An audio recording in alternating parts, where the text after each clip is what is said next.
Oi, gente. Você sabe que aqui no nosso papo a gente fala de tudo, né? E hoje eu quero conversar sobre algo que realmente muda vidas: educação de qualidade. Se você deseja abrir novas portas profissionais, crescer financeiramente ou até se reposicionar no mercado, o primeiro passo é investir nos estudos.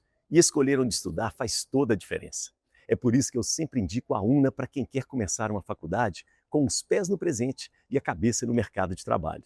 A UNA é uma das apoiadoras aqui do Papo com Elias e uma baita universidade para quem quer ir além da teoria. Só em BH são 5 unidades. E mais do que colocar um diploma na sua mão, a UNA se preocupa em formar profissionais conectados ao mercado. É um ensino que vai além da teoria. Você participa de projetos práticos e reais, aprende em uma infraestrutura de ponta com professores que são referência e se conecta com as melhores empresas. Por isso, não adie mais sua decisão. Acesse agora una.br, se inscreva e venha fazer parte de uma das melhores e mais completas faculdades de Minas Gerais.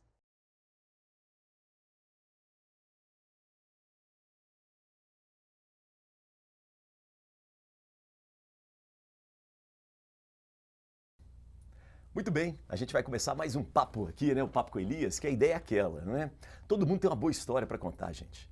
Basta a gente saber contar, e o objetivo nosso é esse. E a partir daí, das histórias das pessoas, a gente vai ampliando os nossos horizontes. E hoje eu tenho o prazer de ter aqui ele que é cantor. Será que ele é cantor? Será que ele é compositor, arranjador? Ele é melhor um ou outro? Não, cara, ele é bom em tudo isso, né? E tem uma coisa que ele é muito bom também, é arremessar de 3 pontos no basquete. É um baita de um jogador de basquete, é um craque. É marrento, não defende direito, essa coisa toda, mas joga bola bem mesmo. Muito legal. Tenho o prazer de ter aqui meu amigo, meu companheiro dos veteranos e de quem eu sou muito fã, porque é um músico sensacional, um artista brilhante, Sérgio Santos. Meu Eita, Serginho, ei, bem-vindo! querido! Energia! Você sabe que isso é um prazer inenarrável. Ai, teve uma vez que eu te levei no caleidoscópio da TV Horizonte e na hora que você ia, eu Ah, fui te sim. apresentar, eu tirei o apito e apitei faltas. E Eu joguei a briguei, bola pra eu ele. briguei com você. Brigou comigo, Que é não foi claro. falta. Nunca é falta, né? Nunca é falta. Minha não. Serginho, eu queria começar até pelo basquete. Teve uma vez que eu falei assim, pô, Serginho, você tem um gatilho, arremessa bem. Você falou, cara, eu não gosto de gatilho, não falo isso não. Você lembra disso? Você falou Acho. que não gosta muito de ficar sendo chamado de gatilho e tal. É porque não é exatamente isso, né? Assim, falando sobre o esporte em si, né? Sobre o basquete em si. Eu acho que assim, a gente treina um determinado fundamento, o basquete tem vários, né? Muito, né? Muitos. E hoje em dia isso é bem diferente do meu tempo, né? Onde alguns fundamentos valiam mais que outros. Isso, verdade. Por exemplo, fazer cesta era mais importante que marcar. Isso hoje Perfeito. inverteu, né? É a inversão disso. E assim, aí você desenvolve aquilo e tenta fazer aquilo que você fez durante o treinamento, né? Assim, o gatilho é um negócio meio, parece que é um negócio meio Aleatório, assim. aleatório, né? E É, não é não, e bem não é, isso, né, cara? não é bem isso. Não é de jeito nenhum, né? É. E é interessante que assim, quando você fala gatilho, você imediatamente se refere ao arremessador, né? O cara que arremessa a bola. Uhum. E a gente consegue ver claramente quem é um cara que tem essa característica, né? Porque o cara pode errar duas, três, mas ele não para. Ele Isso. persiste ali Uhum. até ele pegar o jeito e vai, né? É. Ou então para e vai pro banco, mas assim, Isso, dá um tempo. dá um Mas é o jeito tempo. dele jogar, né? É o jogo do É o jogo do cara. cara, É o né? Curry. É, isso mesmo. Isso Ele mesmo. pode errar a primeira e a segunda, depois ele acerta as 15 seguidas. É, isso mesmo. E você, eu já jogando com você nos veteranos, já vi você fazer uma cesta de 3 da zona morta de tabela contra a luz. Não, Negócio não impossível. inventa isso não. Mas vamos no compositor, arranjador, músico. Depois de volta no basquete, né? Porque o Vambora, basquete é uma bora, diversão. bora. Serginho, eu queria começar lá no, né, nesse início. Quando é que começa realmente a sua carreira de artista profissional? Quando é que se assume isso? Assim? Olha, assim, a minha coisa com a música, ela é muito antiga. Ela, inclusive, ela precede de muito ter me tornado profissional, né? Eu sou de Varginha, do interior de Minas, sul de Minas, uma cidade que eu adoro, amo. A minha infância é o recreio da minha vida, é a infância, entendeu? Quando me Isso. lembro da infância, assim, para mim é uma maravilha, tudo, né? A cidade, os lugares, os amigos, as brincadeiras. Naquele tempo, inclusive, né? Uma infância no interior é ouro, Uhum. né? Não é à toa que os ETs procuraram Varginha. Não é à toa. Me procuraram lá e eu já Você não já dava tava mais.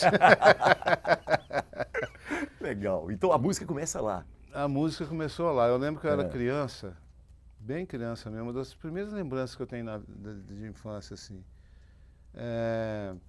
Tinha uma barbearia perto da minha casa e eu sempre fui atraído pelo som. Era o som que me atraía, me instigava, me gerava uma curiosidade de criança, entendeu? Sim. E naquela barbearia tinha um violão pendurado na parede, violão azul, horroroso, assim, se eu for pensar com a estética de hoje. Mas para criança, para menino da minha Colorido, idade, né, era a cara? coisa mais linda que podia existir aquilo, né? Aham. Azul com aquela coisa preta assim em volta. Sei. Né? Aham. E assim, o que eu fazia?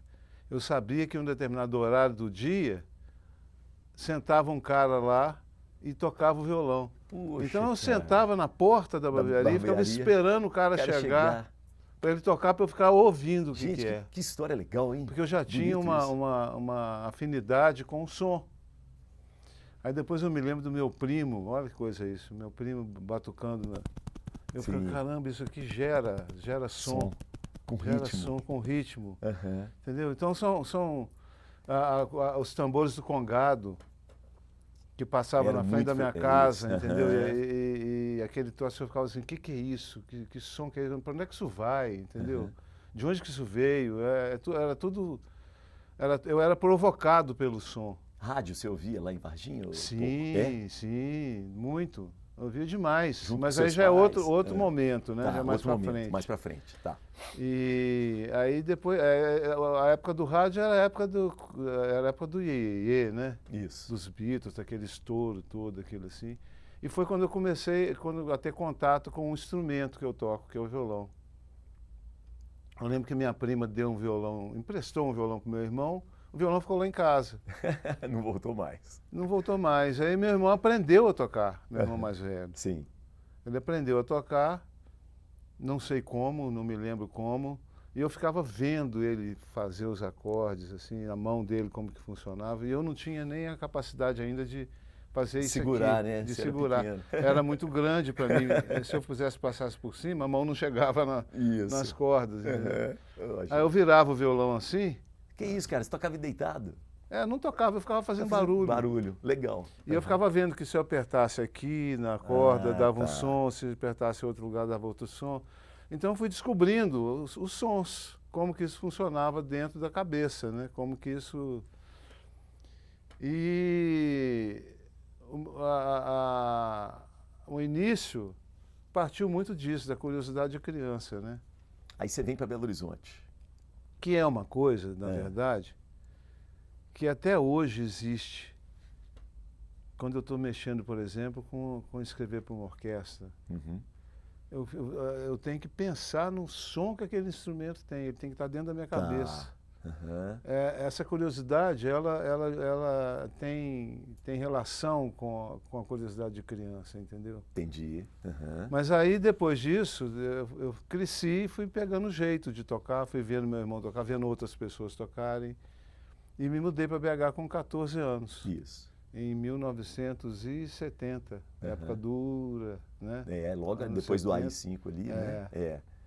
E você veio sozinho, Sérgio? Não, a Veio com seu família irmão. toda. A família toda? A família toda veio. Ah, que ótimo, né? Porque senão a gente fica com Que a medo. minha história é a seguinte, meu pai é alagoano. Tá. Meu pai é de uma cidade litorânea chamada Coruripe. Uhum. E minha mãe é do estado do Rio, de uma cidade chamada Araruama, Olha só. que é da região dos lagos, ali, né? Aham. E eles se conheceram no Rio, foram... casaram e foram morar em Londrina, no Paraná, Gente. que eu poderia ter sido um paranaense.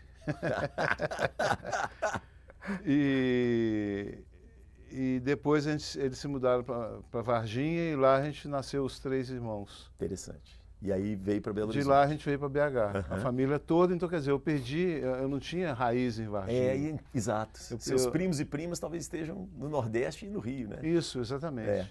Exatamente. Igual eu, meus primos e primas estão ou na Paraíba ou em Tocantins. No interior de Minas, não tem nada.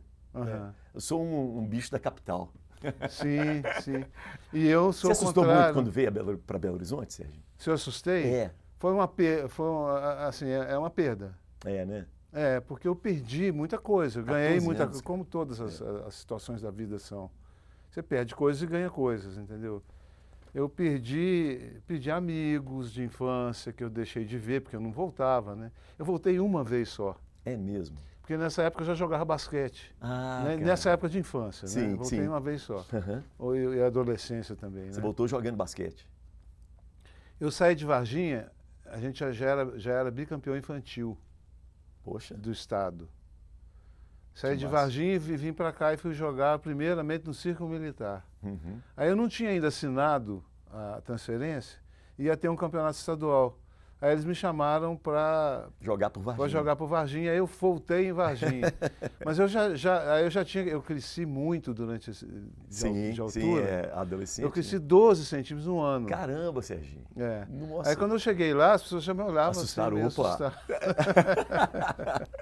Legal demais. E aí foi a minha única volta a Varginha, né? Uhum. Mas quando eu vim para cá, já tinha 14 para 15 anos, assim. E Já sabia que era definitivo, né? já sabia que era definitivo, mas eu perdi muita coisa com isso, né? Assim, a vivência de cidade interior, Claro. a tranquilidade, o susto com o tamanho da cidade, a coisa de, pô, eu ia para qualquer lugar que eu quisesse ir a pé e aqui brincava não rola. na rua, É, entendeu? Assim, era outra realidade. E o barulho também, né? Já que você é muito Nossa. ligado no som, Belo Horizonte até hoje é muito Até barulhento, hoje é né? barulhento. Qualquer capital, né? É. Não tem como. Mas eu não Qualquer sei, esses cidade morros, grande. eu sei lá, cara. Eu acho que e a gente não percebe isso. Às vezes a gente tá irritado por causa de barulho, né? Eu tenho. Minha audição é muito sensível, assim, eu sou muito sensível com ruído, com barulho mesmo. Então, assim, isso me incomoda muito. E eu lembro que isso na época também foi uma coisa que me chamou atenção, assim, como que existia ruídos na cidade, né? Assim. Isso. Essa poluição sonora, né? Já É. tava. Serginho, aí você vai fazer arquitetura, por que você escolhe arquitetura? Na verdade, eu escolhi arquitetura por causa uma das minhas grandes referências na vida, que foi meu irmão mais velho, que me ensinou Ele é a tocar. arquiteto também? Oh, Meu irmão já faleceu. Isso, faleceu. Uhum. E há 10 anos atrás, mais ou menos, assim. E ele estudava arquitetura. Não, eu não sabia. E eu tinha essa relação com desenho, desenhava bem. E eu não queria fazer nada que fosse totalmente técnico, eu queria alguma coisa vinculada à arte. E não tinha culhão para encarar música. Até porque música hoje em dia não. Hoje é outra coisa, porque tem música popular Na escola de música. na escola de mas música, é muito na recente. universidade, muito recente. Na época, e era uma coisa muito assim, eu já Erudito, né? sabia que era muito Uhum. fechado, né, dentro de um determinado repertório, uma determinada visão de música e tal, nenhuma crítica a isso, é porque Não não me batia, né? interessava Isso. tanto, entendeu? Aí você foi para arquitetura. E aí eu fui para arquitetura. Cara, seu irmão é meio seu super-herói, assim, né? Nossa, muito. Você já falou dele aqui 2 vezes, com referência na música e na arquitetura. Na arquitetura. E aí eu fiquei assim, meio, eu já tocava, né? Só que assim, eu era um péssimo aluno. A escola de arquitetura tinha uns corredores grandes, assim, eu ficava olhando a acústica daquilo, assim, eu gostava daquele som, né? Uhum. A reverberação que tinha e tal. Aí eu levava o violão Para aula. para aula. Puxa, aí pronto. Aí tinha uma escadaria, assim, aí eu lembro, ao invés de eu ir para aula, eu pegava o violão e começava a tocar. O que induzia um tanto de outros alunos A matarem a aula. a fazerem o mesmo, entendeu? Serginho, cara. O mesmo movimento. Então ficava todo mundo me vendo tocar Não. e cantando junto, entendeu? Você pode beber água. Eu lembro das festas na escola de arquitetura. Eu era muito adolescente. E me intrigava muito aquele corredor mesmo. Acho que era Dia das Bruxas. Não sei, tinha um negócio meio de fantasia. Cara, as festas de arquitetura são Muito legais, antológicas, né, cara? maravilhosas, Nossa. assim. Eu me lembro, a gente fez um dia um programa do Chacrinha como festa. É mesmo? Que barato, Era cara. maravilhoso. Aquilo ali foi um tempo da vida que foi muito, muito bom, É sabe? interessante, né? A escola de arquitetura ela não sai ali da Savassi, né? Não sai. Eu lembro que não sei se ainda é assim, mas quando eu entrei, a gente fazia a parte do básico da arquitetura no ISEC. Sim. Uhum. Então era 2 períodos que a gente fazia, ou 2 ou 4, ou 3 ou 4, não lembro. Sim. Mas o início era Unissex, unissex. pesado, hein? E tem casos interessantes também. É, Tinha uma matéria chamada Geometria Analítica e Descritiva. conheço. Porque no colégio militar tinha essa Aquilo ali, para disciplina. mim, e grego, aramaico, assim, é a mesma coisa. Eu não conseguia entender absolutamente nada. Qual era o meu refúgio? Tocar Pegava o violão, Que ótimo. Você... saía no DA, sentava no DA, ficava, ouvia discos que tinha no DA, né? Ouvia discos do Paulo César Pinheiro, imagina, eu ouvindo disco do Paulo César Pinheiro, em Depois... 1976, 77. Que loucura, Assim, cara. e jamais imaginaria que fosse ser o maior parceiro dele e ele o meu maior parceiro, né? Muito legal. E aí ficava brincando com violão e tocando e tal ali. Aí teve um dia que teve uma prova de descritiva. Eu sentado assim, olhando para a prova, cara, assim, nenhuma noção mínima que seja do que aquilo ali significava, entendeu? Eu não sabia o que era aquilo. Aí o professor veio, ele chamava Silvino. Ele veio na minha orelha, assim, sabe, chegou perto, assim, cochichou na minha orelha, assim, toca violão agora, toca. Que ótimo esse professor. Então a minha estadia na escola de arquitetura, ela foi um pouco... Foi para tocar violão. Foi para tocar violão. Isso, exatamente. E fazer network, E, inclusive, por causa de tocar violão na escola de arquitetura, né? porque tinha muitos colegas ali que eram ligados de alguma forma com a música também. Sim. A arquitetura tem muito artista. Né? Tem muito legal alguns isso. tocavam instrumentos também e tal. E tinha um... Vocês fizeram uma banda? Não. Tá. Eu nunca toquei em banda. Eu te nunca perguntar foi isso. meu métier, nunca foi esse. É. E aí tinha um colega queridíssimo, uma figura assim da pesada, eu sempre gostei muito dele, tem muitos anos que eu não vejo. O nome dele é Keller da Veiga e Souza. O Keller era primo do Wagner Tiso. O Wagner Tiso? O Keller é de Três Pontas. Exato. E o Wagner Tiso também. O Wagner também. Então o Keller era muito amigo do Bituca. Puxa, cara. E naquela época, o Bituca morava em Belo Horizonte. Uhum. E ele estava montando um espetáculo chamado Missa dos Quilombos. Que é um espetáculo foda. E aí o Keller falou assim, ó, o Bituca está fazendo uma audição, assim, para ver se quem pode participar do espetáculo como cantor, vai ter um coro vocal e tal. Por que você não vai lá? Aí eu fiquei pensando, falei, eu vou. Aí fui. Aí teve audição, fiz os ensaios. Tinha muita gente, provavelmente? Tinha bastante. E eu lembro da aflição do Bituca, né? De ficar ouvindo, de ter que escolher as pessoas. Ah, né? cara, ele estava lá também escolhendo. Sim, o Bituca já morava aqui. Isso, entendi. E foi aí que eu conheci ele, né? Assim, Agora, através do Keller. Mas vamos falar da Missa dos Quilombos, porque não é um espetáculo qualquer. Tem né? Não. E 1981, né, que a gente estava conversando. Exatamente. Isso, ali no final da ditadura. A Missa dos Quilombos, assim, para mim é o que eu considero o marco do meu início de carreira. Tá. Porque foi o primeiro cachê que eu ganhei na vida. E assim, o que era aquilo? Era um texto do Dom Pedro Casaldáliga, que era bispo em São Félix do Araguaia, que sempre foi um bispo progressista que entrou na luta indígena e sempre teve um posicionamento político muito firme ali. Ali era pau quebrava, né? São Félix do Araguaia era tiro. Nossa, tiro, morte. Ninguém caía para lá e para cá, entendeu? Isso mesmo. Não era simples ali, era de conflito de terra. Que naquela época, naquele rincão lá no fim do mundo, na ditadura, matava-se e sumia. O Pedro Casaldália estava aqui em Belo Horizonte também, na Missa dos Quilombos? Não. A Missa dos Quilombos nunca aconteceu uma vez aqui só no Palácio das Artes, mas muito tempo depois. Sim. Vou te contar, vou te dizer como que isso chegou aí. Aí você participou da audição e foi selecionado. Isso. Aí era o texto do Dom Pedro, de um outro poeta chamado Pedro Tierra. Tá. E o texto falava todo ele sobre essa questão da negritude, da importância do combate ao preconceito, a história da escravidão. É um texto maravilhoso, me marcou profundamente, entendeu? Assim. Isso nós estamos falando de 1981, né? 81, o pau comia já, exato. ainda, né? Mas não tinha essa mobilização antirracismo que a gente tem hoje, né? Não, imagina, É. imagina. É. E aí o que aconteceu? O Milton teve contato com o Dom Pedro era muito fã do trabalho do Milton e tudo, e o Bituca também conhecia a atuação dele e tal.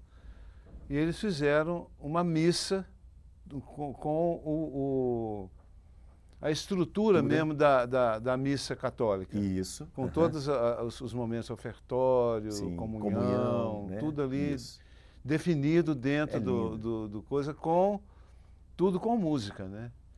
E o Bituca não, ele cantava 2 músicas só. O resto era a gente que cantava e ele regia. Perfeito. Então, assim, tinha um grupo de músicos acompanhando também, e a primeira apresentação disso foi em Recife. Foi complicado. Porque tinha censura. Porque não tinha censura, não. Tinha, na época era grupo fascista, né? Já sempre naquele teve, tempo né? era isso, era o povo que botava fogo em banca de revista. Aham. Tinha isso tudo era meio escondido debaixo do pano, mas os caras estavam lá, picharam missa cartaz. comunista, É entendeu? mesmo, Sérgio? Teve uma movimentação forte desse Uma reação. a reação ao que iria acontecer depois. Caramba. E a missa foi celebrada pelo Dom Pedro, pelo Dom Helder Câmara, Nossa. que eu me lembro que foi Você assim. viu o Dom Helder, Teve então? 2 pessoas na minha vida que eu conheci e fiquei imóvel, igual um pedaço de pau, sem conseguir ter reação de emoção. De emoção. Uma foi o Dom Helder, que eu fiquei parado, e outro foi o Chico Buarque. Que barato. E que é um caso interessante também, depois eu posso te contar. Não, vamos chegar no Chico, mas vamos fechar essa mista dos quilombos. Vamos. Bom, apesar de todos os protestos, vocês fizeram Aconteceu a missa, Aconteceu. foi lindo, maravilhoso. Tinha um outro bispo também celebrando que se chamava Dom Pelé, que era o único bispo negro da igreja brasileira. Uhum. E aquilo ali foi o meu marco inicial com a música. Eu me lembro direitinho, essa é uma cena que nunca eu vou tirar da cabeça. A gente cantando, tinha aquela coisa, aquela fumaça no palco, né? Tinha um Sim. grupo que dançava também, era um espetáculo muito bonito, né? E aquela fumaça, a luz, aquela contraluz assim. Contra-luz. E eu vi a silhueta, não vi o Milton, vi a silhueta do Milton desenhada assim na fumaça. Cara. Aí naquele momento exato, assim, eu pensei, veio uma ideia na cabeça. Falei, caramba, eu estou aqui, em cima de um palco, em outro lugar, longe da minha casa, com o Milton Nascimento, cantando. É isso, né? Então o que eu estou fazendo estudando arquitetura? Vou parar de ficar me negando. Né? Se eu posso, se eu tenho capacidade para fazer isso, eu tenho capacidade para encarar a barra que isso vai ser. Que legal, cara. E dali eu tirei a força e fui. Serginho, você acredita em Deus? É uma boa pergunta. Eu te diria que uma coisa eu tenho certeza que eu não acredito. Eu não acredito em igreja. Nisso eu não acredito porque, assim, a gente está vendo hoje o que se faz, não em nome de Deus, porque Deus não tem nada a ver com isso, mas em nome de igrejas, como instituições que têm determinadas finalidades. Então, assim, talvez haja muito pouco da ideia que eu possa fazer de Deus nessas instituições. Entendeu? Mas assim, eu não sei, na verdade, se eu acredito ou não. Talvez eu me situe como agnóstico. Sim.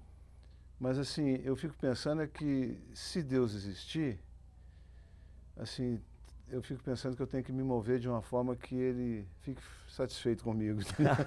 Você não quer encrenca com Deus. Não quero encrenca com Deus. Isso é interessante, porque você e o maestro Fábio Mequete foram os dois que eu me lembro aqui rapidamente, que aqui no Papo com Elias falaram que, de certa forma, assim, não acreditam em Deus piamente.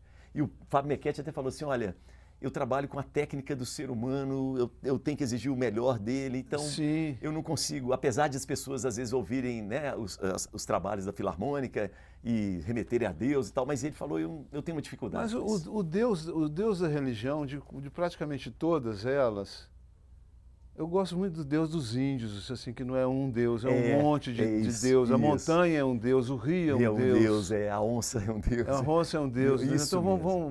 vamos viver com isso aqui de uma forma Interessante. harmoniosa, né? Porque assim, São mitos, né? exatamente. Agora, assim, o Deus que te julga, o Deus que Aham. Castiga, que te castiga, não é? nem Isso. chegar no castigo, mas É, assim, mas o Antigo Testamento o tem Deus isso, que né? te diz que você tem que agir assim ou Assado, assado, entendeu? Assim, que que te de cobra, alguma forma te direciona e te cobra um é, direcionamento. cobra até a prova de amor com o E- seu filho. Isso, Não faz sentido, né? seguir isso não combina com a minha cabeça, entendeu? Legal. Me serve como uma perspectiva de vida, entendeu? Você gosta da ideia dos gregos e romanos que os deuses são pessoas, têm características humanas, assim, né? E estão entre eles? Porque essa ideia de Deus está presente desde que o homem é homem, né? Perfeito. Assim, e que não consegue, desde que passou a não entender o significado que tem a vida diante da morte. Aí, nesse momento, que deve ter dado estalo em alguém, essa ideia começou Interessante essa hipótese sua, viu? É Sim, muito mas é legal. isso. A gente crê, A gente muito quando... da crença nisso é porque a gente não consegue, e não é fácil realmente, é a nossa grande questão, é lidar com a ideia da morte. É. A gente não consegue situar isso E aí dentro te da nossa apela para alguma capacidade coisa. de compreensão. Aham. Aí, assim, eu não estou dizendo que isso é automático, né? Assim, mas assim, o Deus, a crença em Deus, sob uma determinada perspectiva, é um auxílio, é uma forma de minimizar essa incompreensão, esse choque, Isso. esse conflito, porque é um Uhum. conflito, é viver E morrer. e saber que vai morrer. E E vai, não pode fazer muito. Né? vai, e a morte está presente o tempo inteiro na Ter nossa vida, entendeu? Muito legal isso. Boa, Serginho. Então, assim,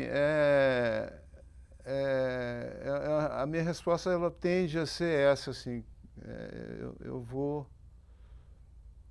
por um caminho que eu acredito em coisas que podem ser classificadas como divinas e descreio radicalmente de outras, entendeu? Sim. E não tem essa...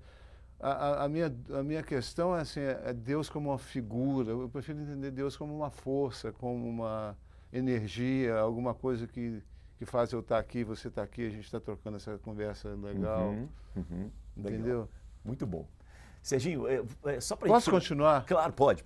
Pois não, Missa dos Quilombos, né? Que você Isso. queria partir dela. Aí Vai que eu lá. quero chegar num ponto interessante. Foi a Vai lá. partir desse momento que eu parei com a arquitetura.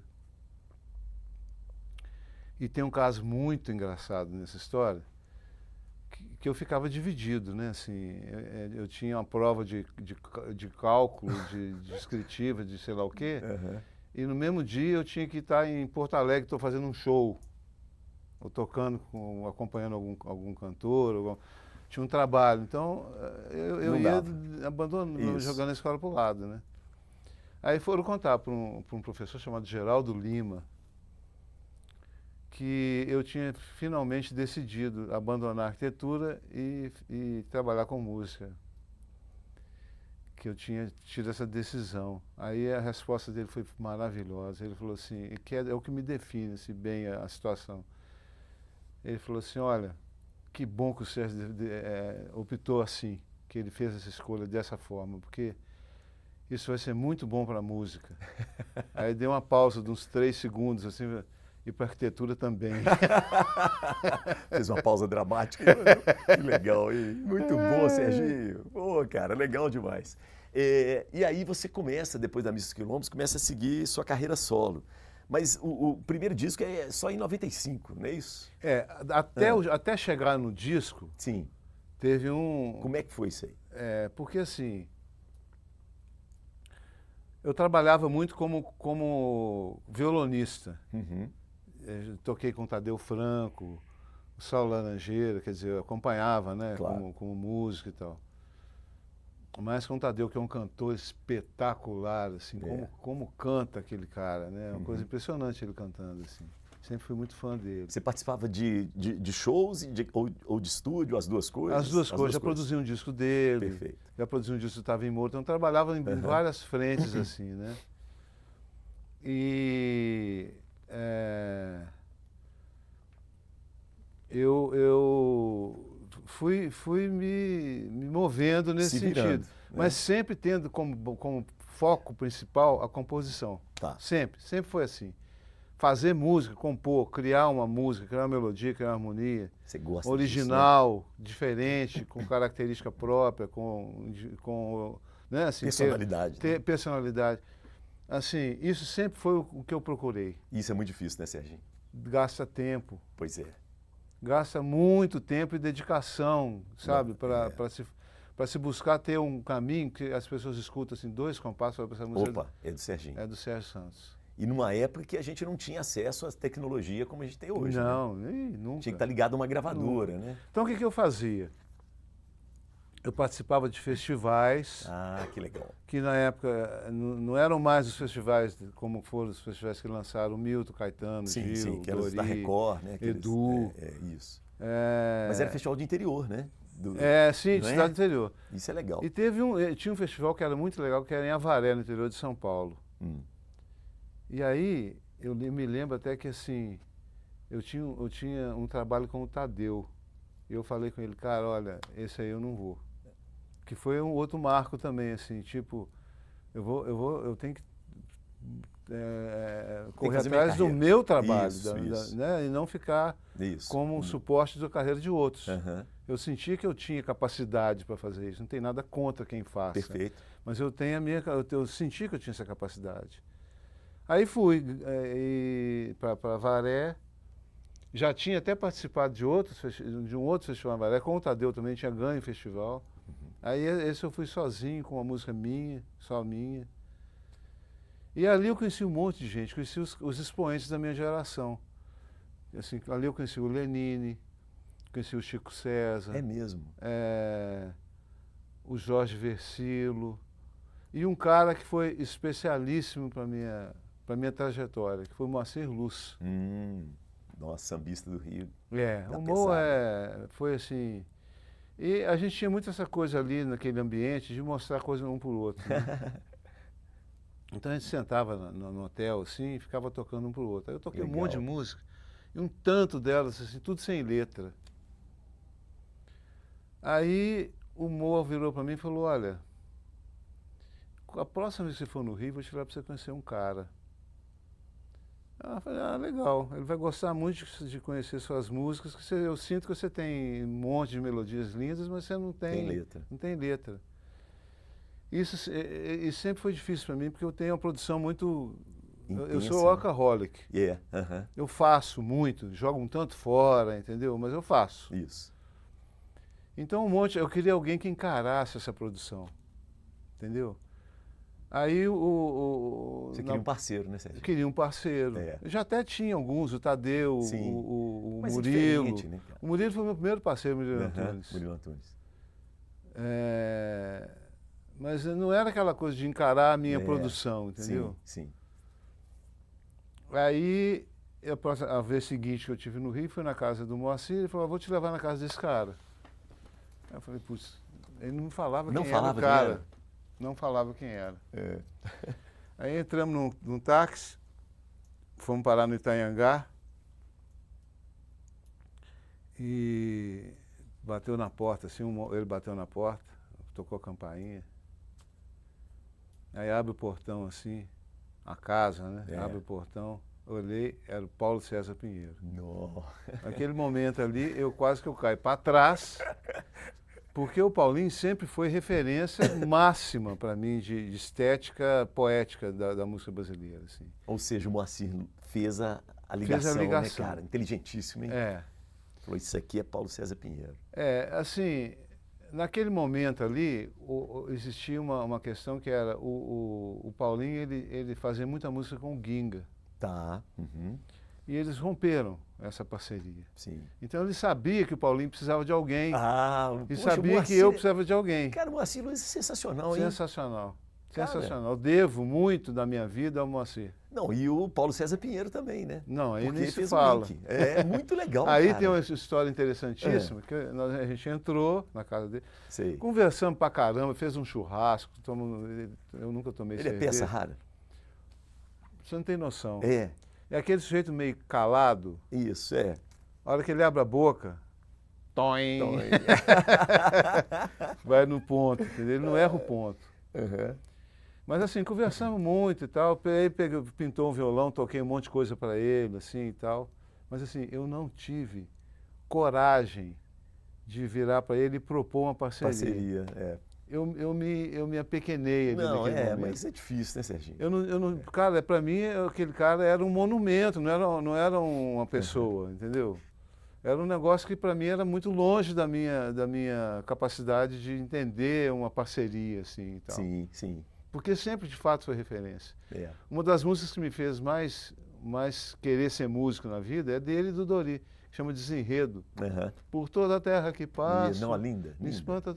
Quando eu ouvi essa música, eu falei, é isso que eu quero fazer na vida. Uhum. Né? E Bom, então você foi lá, comeu churrasco, comeu tocou, churrasco, foi- toquei Fui e embora. não tive coragem de É. fazer isso. Aí fui Mineirinho. embora, quando eu cheguei onde eu estava no Rio, assim, hospedado, meu Deus do céu, eu perdi uma chance mais foda da minha vida, eu acabei de Se perder. culpando, né, cara? Aí, putz, aí você vê como a vida ela tem os caminhos dela e não tem jeito da gente querer fugir. No dia seguinte, me chamaram para ir numa reunião de compositores na antiga Poligram, Uhum. É gravadora. uma gravadora, que era no final de ano, reunia alguns compositores lá, ficavam mostrando coisa para outra, era reunião Sim. de final de ano, assim e tal. Uhum. Aí me chamaram para ir, aí eu fui. Aí estou lá sentado no meu cantinho assim, escutando, tocando uma coisinha ou outra, de repente aparece o Paulinho, De novo. de novo. Aí eu criei coragem. Ah, que legal, Entendeu? cara. Aí eu falei com ele, olha, eu não tive... É igual namoro, né? Eu não Tem que tive- arriscar, né? Eu não tive coragem de te propor isso, mas você não se interessa por fazer alguma letra para alguma coisa que eu te mostrei ontem, não? Tal. Caramba. Ele falou, pelo amor de Deus, manda aí. Ah, é, cara? Olha Ele só. achou ótima a ideia. Ô, Aí eu voltei para BH, gravei uma fitinha cassete, que é Certo. assim que ele trabalha até hoje. Até hoje. Até hoje. Gravei uma fitinha cassete, Uhum. mandei para ele. Pôs no correio, Com mandou pôs no correio e mandei para ele. O que é que eu vou fazer agora, de novo, do mesmo jeito, não com a fita cassete, Sim. mas num CD para ele passar depois para cassete. Ah, não, viu? Sério? Ele é maníaco Ele de cassete. ele só trabalha com fita cassete. Caramba.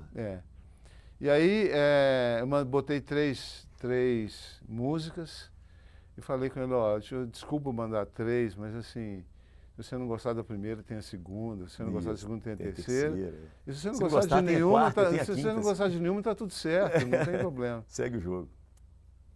Aí passou-se mais ou menos uma semana, ele me mandou as 3, assim, uma atrás As da letras. outra. E como que ele manda? Como é o que ele No manda no até cassete. hoje.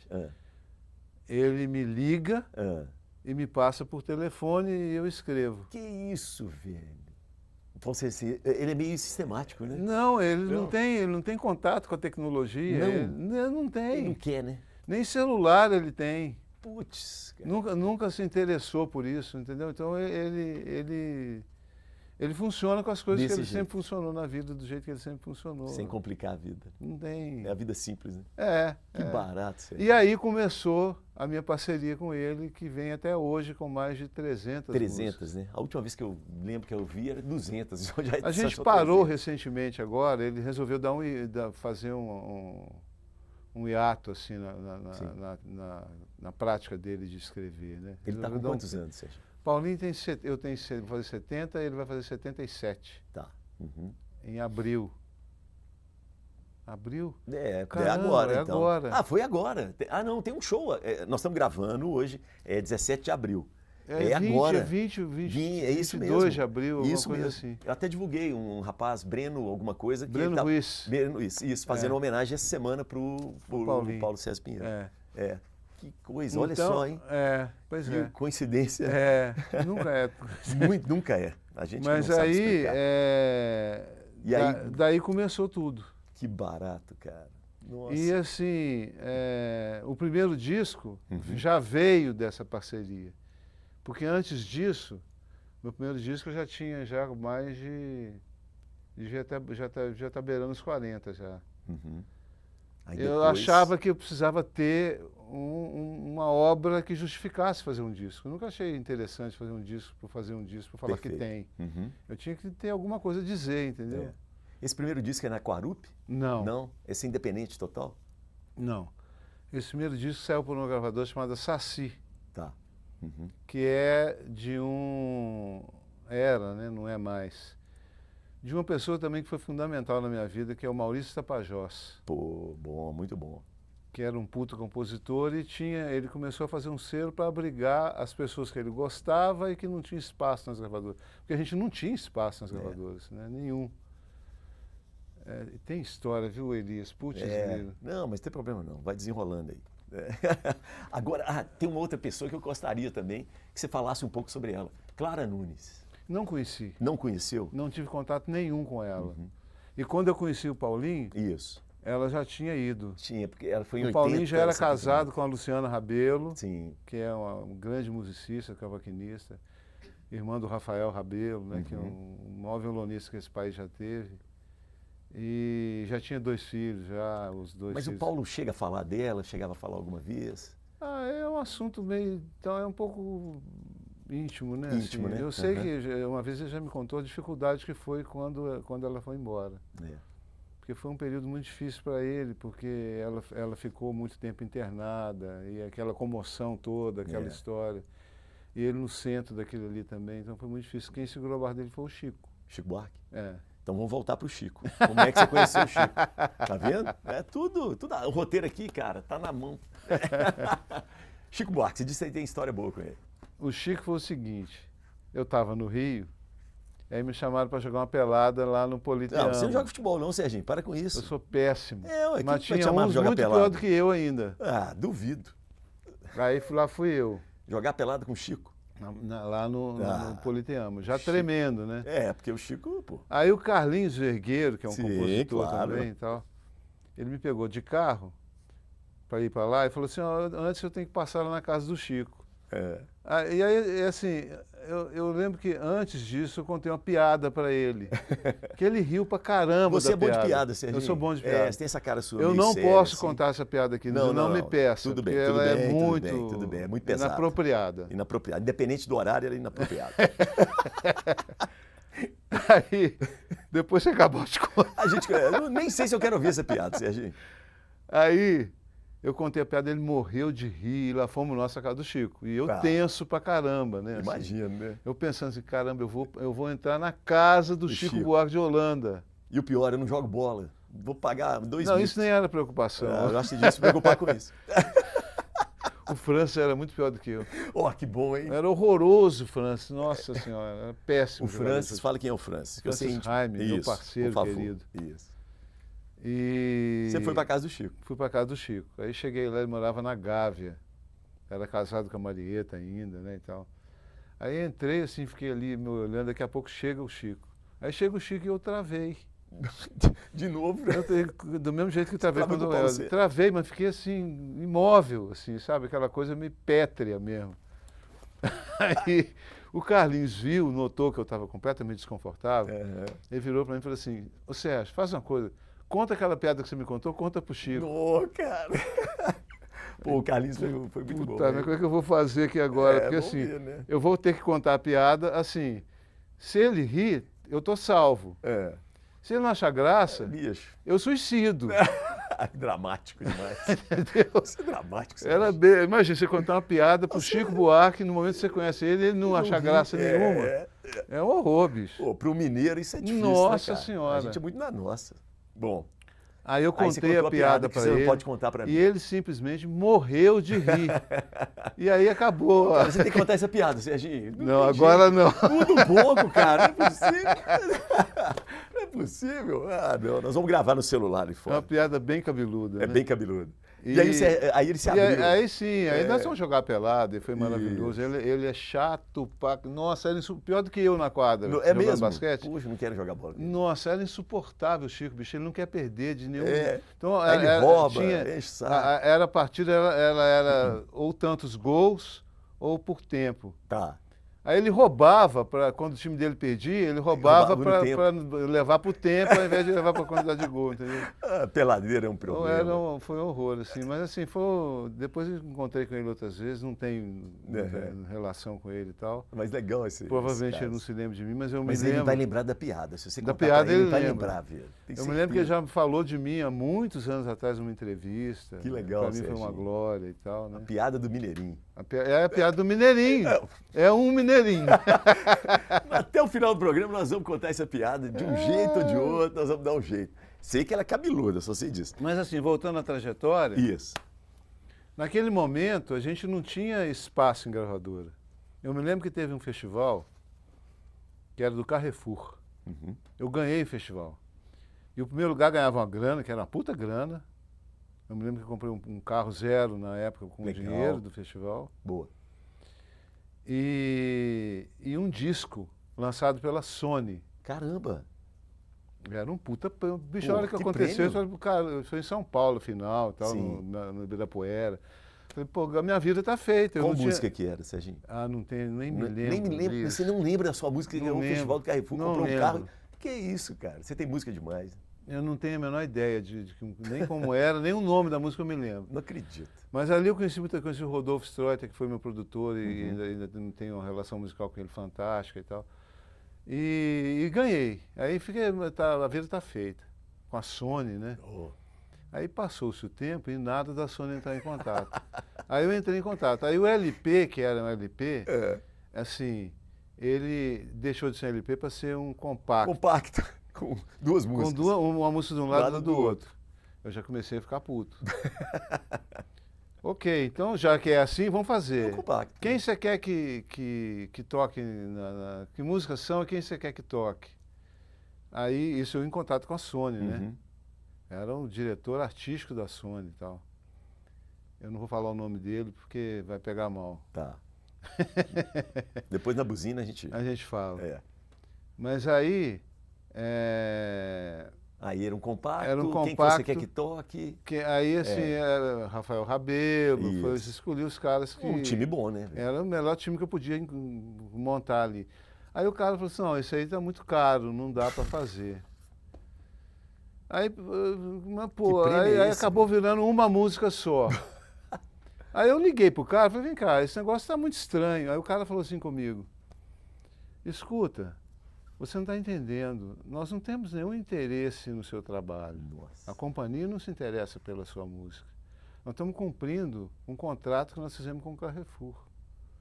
Bicho, a hora que o cara falou aquilo... Na tora, assim. Na tora. E eu fui na tora com ele também. Falei, então você vai, blam, blam, blam, blam, blam, enfia o seu disco no blam, blam, blam, blam, blam, e me manda um documento que eu assine, onde eu abro mão de fazer esse disco com você, para você se livrar dessa pendenga. Você foi muito corajoso. Bicho, eu fui assim, pumba, na testa do cara, na lata mesmo. A hora que aquilo acabou, bicho, a hora que eu desliguei o telefone, eu falei, eu tô no céu. Te deu um alívio, né? Me deu um alívio, porque aquilo ali... E assim... Serginho, é muito ruim a relação com gravadora, não é? Nossa. Com essas grandes gravadoras. Sempre eu foi. nunca tive, na verdade, com grande gravadora, mas... Aí, assim, é isso aí. É daí pra Nessa baixo. época era isso aí. Hoje em dia eu não passo nem na calçada. Você não perde tempo com isso. Né? Nem, de jeito nenhum, nem faz sentido, né? Mas muita gente perdeu, né, Serginho? Você deve ter visto muito cantor, sim, que bom, mudou o estilo, mudou a roupa, o cabelo. Isso é terrível, né? Isso para um artista eu acho que é o pior caminho possível. As pessoas não têm noção disso hoje, né? Os artistas de hoje. Como que era opressor, né? Essa coisa das gravadoras. Então a gente começou a ter esse caminho independente. E a Saci era uma gravadora independente. Foi quem lançou meu primeiro disco. Eu me lembro que aí já era minha parceria com o Paulinho. A gente fez a reunião na casa do Maurício Tapajós, onde estava eu, o Maurício Carrilho, Paulo César Pinheiro e o Maurício Tapajós. Sim. A gente escolhendo o repertório, eu tocando as músicas, escolhendo o repertório. Aí outro papo, foi ótimo. Né? Outro papo, né? Aí eu me lembro que esse disco foi o primeiro, teve uma repercussão muito legal. Aboio? Aboio. Isso. muito legal, tive matérias lindas assim na mídia. E eu concorri ao prêmio Sharp, né, que era o precursor.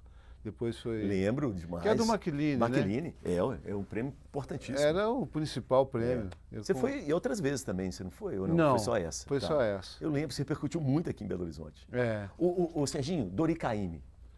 O Dori, ele diz hoje em dia que a gente é amigo de privada. Que eu não sei muito bem o que isso quer dizer, não, mas é intimidade, né? Não tem onde sair. Você no bideiro. Ele agora ele fez um show no Minas, agora, no Teatro Minas, há pouco tempo, isso, né? Tem umas 2 ou 3 semanas atrás aí e tal. Aí eu acabei não indo, não podendo ir ver o show dele, mas ele falou de mim. Tá. Aí disse que ele falou, o Sérgio Santos é um grande compositor, é um cara, meu parceiro, que a gente já tem uma parceria já pequenininha, mas já tem. E é o meu ídolo, né? Dori é talvez seja a maior influência que eu tenho e um dos melhores amigos que eu tenho. E assim... Como que vocês se conheceram? Através do Paulinho. É mesmo? Cara, teve uma noite, isso é bom de contar. Eu estava no interior de Minas, estava em Caxambu.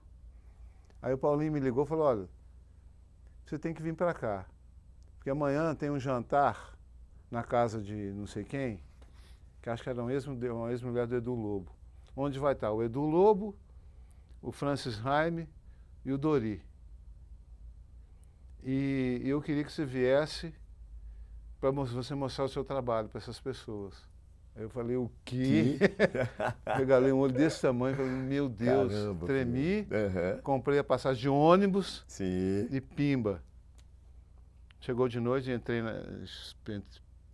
peguei o elevador. E assim, foi uma noite fantástica, assim, divertidíssima, rimos muito, né, e tal. E conheci o Edu Lobo, que era o Edu, as minhas 3 grandes referências, além do Milton e do Tom. Estavam ali, na minha frente, e eu tocando para elas. Sensacional. Aí assim... Uma plateia de referências. O cara chegou num momento da noite em que eu estava sentado num sofá como esse, assim, e estava o Edu Lobo sentado no chão, na minha frente. Eu tocando uma determinada música, que era o Aboio. Isso. E eu tocava, e ele tinha um determinado trecho, uma passagem qualquer que eu fazia assim, que ele falava, não, peraí. Toca de novo esse pedaço, toca de novo. Eu tocava querendo de novo. aprender. Eu tocava outra vez. Não, peraí, toca outra vez. O que está acontecendo? Que é isso, né, cara? Legal demais. Que universo é esse que eu vim parar, assim, entendeu? E ali você conheceu o Dori? Eu conheci o Dori, aí me lembro na hora de ir embora, o meu primeiro contato com ele foi ali. Na hora de ir embora, eu lembro que estava eu, o Edu e o Dori no elevador, e a gente descendo no elevador, aí o Dori virou para mim e falou assim, ô Mineiro, que é a voz dele, assim, ô Mineiro, não mostra suas músicas pro Tom não, senão ele vai roubar todas. Mostra pra mim. Aí eu lembro que o Edu deu nele um esculacho. Cara, como é que você fala uma idiotice dessa, deixa de ser idiota, bobão? Porque o Dori é meio assim, né? Meio palhação, não é? Completamente. Ele solta o que vem, né? A família, a mãe dele era assim. Né? A mãe dele, é. E ele conta muito casos do pai dele, né? Assim, do Dorival.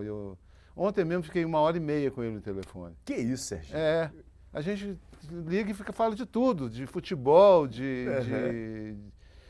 E é um ídolo para mim mesmo, de verdade, né? Assim, o meu violão tem muita relação com o violão dele. Legal. E eu me lembro que, assim, eu não vou me lembrar o ano, você me perdoa, mas eu já fui indicado ao Grammy. Isso. De 95 para cá, né? Isso. Se eu não me engano, acho que já foi em 2000. E junto comigo, indicado na mesma categoria, estava o Edu e o Dori. A turma do apartamento. Do elevador, mais do elevador. E aí, rapaz, eu tinha uma data no Sesc, lá em São Paulo, no Sesc. Não nem lembro qual Sesc era, Sesc Ipiranga. Não, Ipiranga não. Era um outro Sesc lá de São Paulo, que era o maior deles, assim. É o maior deles. E aí eu pensei, falei, eu estou indicado ao Grammy, esses 2 caras também estão. Por que nós não fazemos um negócio junto? Boa. Aí nós fizemos um show em que o show era meu e eu convidando Lá os dois. Sensacional. Foi a melhor coisa que eu já fiz na vida em cima do palco. Assim, eu tocando com o Edu no palco. Nossa. Tocando para dizer adeus. Aham. Que legal, tocando Bora Andar. Não, uma jogada sensacional, Serginho. Jogada meio de dar inveja em produtor executivo. Porque você junta, né, um e artista funcionou mais novo, super bem. Foi um show que se chamou Confluências. Sesc Belenzinho, será? Não. É outro. Ah, São Paulo, né? Pô, Tudo bem. Ó, mas agora eu quero a buzina. Já? Já. Pô, já tá chegando no final? Não, tá não. Ah, calma, bom. calma. Mas a buzina chegou agora que você tá falando de grandes nomes. Eu me lembrei do Chacrinha, Tá. né? Pernambucano também, né? Você foi lá pro Recife. Então, você vai buzinar quem ou o que você quiser. Fica à vontade. Vou dar duas A buzinadas. buzina é quem que você não gosta ou de quem você gosta? Fica à vontade. Tem gente que buzina quem não gosta, tem gente que buzina quem gosta. Geralmente a buzina é quem não gosta, mas você fica à vontade para decidir. Eu vou dar duas buzinadas e você toca o barco, tá bom? Uma buzinada bem feia, assim, bem contundente para o fascismo, né? Assim, para aqueles que não têm a capacidade de nem o discernimento de entender que o mundo não é feito para poucos, né? O mundo é feito para todos. E até a gente chegar nesse ponto em que o mundo possa ser de fato para todos, a gente vai ter que quebrar um pau muito grande. E o principal desse momento é a gente enfrentar esses que eu estou buzinando. Perfeito. Né? Assim, legal. Que a gente consiga ultrapassar essa fase difícil, negra, que não é só no Brasil, é no mundo. A gente está vendo um mundo repleto de guerra para lá e para cá. Intermináveis, né? Genocídios para lá e para cá. Assim, que são sem sentido. Você fica olhando aquilo e você pensa, junto com o fascismo, eu estou buzinando para a guerra também, que, sim, que é meio, a mesma né, coisa. Tá ali, né? É a mesma isso coisa. Aí. É a consequência, né? Você fica olhando aquilo e você pensa assim, a gente está com um conflito terrível no Irã, que está afetando o mundo inteiro. Aí você fica se perguntando, a que isso levou? A não ser morte, né? Exatamente, a não ser morte, destruição. Indústria armamentista, como a gente falou. O lucro absurdo de uma indústria que fomenta os dois lados. Você pensa bem, a pessoa acorda de manhã e vai trabalhar em fazer arma para matar pessoas como ele. Então, que cabeça é essa que a gente tem, né? Assim, onde que o mundo está atrelado? Serginho, você acha que a gente vive uma decadência do capitalismo? Absoluta.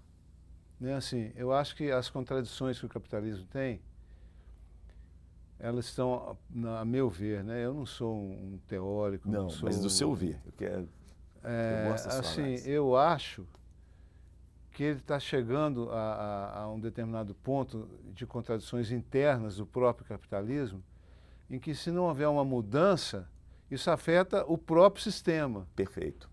Então, assim, se você for olhar, por exemplo, a questão ecológica, né, a questão do meio ambiente... Não tem mais onde explorar. Ou a gente muda isso, ou a gente acabou. Muda de planeta, né? Ou acabou. Tem uns caras querendo mudar de planeta. Né?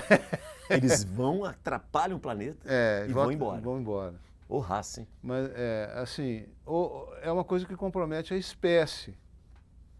A vida. Não o planeta, ou não a própria vida, porque a vida... A vida nossa, né? A nossa espécie. A nossa espécie. Entendeu? Eu concordo contigo. A civilização que a gente criou. Com muita dificuldade. Secular, o ser humano não se adapta à Terra muito bem, ele tem que criar condições para ficar aqui. Exatamente. Então, assim, a minha compreensão disso é que isso fica... chegou num ponto em que, se isso não for alterado... essa questão ambiental é um exemplo disso. E existem outras questões que envolvem o mesmo caminho, a mesma perspectiva. Assim, o que vai acontecer é que isso compromete o sistema, ele vai deixar de existir, ele vai implodir. Certo. Entendeu? Então, a gente, por exemplo, essa coisa de combustível fóssil. Ou a indústria automobilística muda... E pode mudar. E tem tudo. Tem tecnologia. Não muda pelos mesmos motivos que a guerra está acontecendo lá. Sim. Por causa da indústria do petróleo. E a indústria automobilística. E a indústria automobilística. Que pode mudar. Né? A China vem aí com essa proposta, né? Cara, tecnologia para isso já tem. É. Então, assim, ou faz isso, ou nós vamos todo mundo sufocar, porque ninguém vai suportar mais viver respirando Sim.